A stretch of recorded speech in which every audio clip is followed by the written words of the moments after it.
Trump transition. Just learned that President-elect Trump has picked South Carolina Governor Nikki Haley to be UN ambassador. This news comes as the Trump family settles in at their Mar-a-Lago estate to celebrate Thanksgiving. And after that New York Times interview where Trump softened and even reversed major positions he took during the campaign. ABC's David Wright is here with all the latest. Good morning, David. Good morning, George. That appointment of Nikki Haley as UN ambassador could well be a signal that Trump is willing to work even with those who have opposed him in the past. And it comes as Trump himself seems to be retreating from some of his biggest campaign pledges. The 44-year-old Republican governor was a supporter of Marco Rubio in the primaries, but she has since come around. Well, I won't pretend to have always been President-elect's biggest cheerleader. I did vote for him, and I was absolutely thrilled to see him win. Haley is the daughter of Indian immigrants who led the charge to remove the Confederate flag from South Carolina's capital, but it's not clear how much foreign policy experience she has. Her appointment comes as the president-elect used a meeting with the New York Times to backtrack on some of his biggest applause lines from the campaign trail.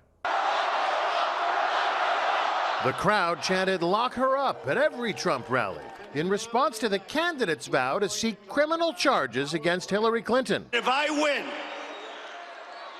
I am going to ask my Attorney General to appoint a special prosecutor to look into her crimes. But President-elect Trump told the Times he's now having second thoughts about following through on that threat.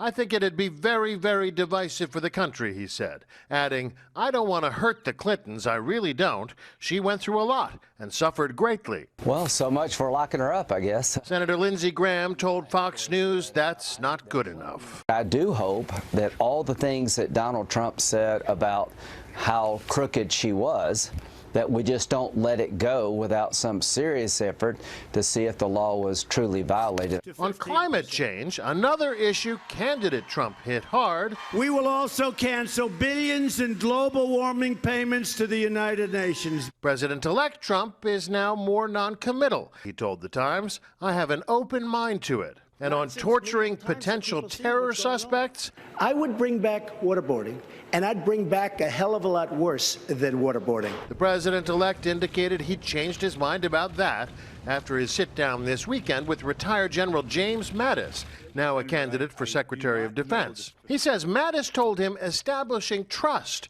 was far more effective than torture. "Give me a pack of cigarettes and a couple of beers and I'll do better," he reportedly told Trump. Trump told the Times he was impressed by that answer. Now, Trump even seemed to reverse himself on the New York Times, which throughout the campaign he lambasted as a failing paper. Now he admits he reads it every day, although he joked that he might live 20 years longer if he didn't. If he didn't read it, exactly. Okay, David, thanks very much.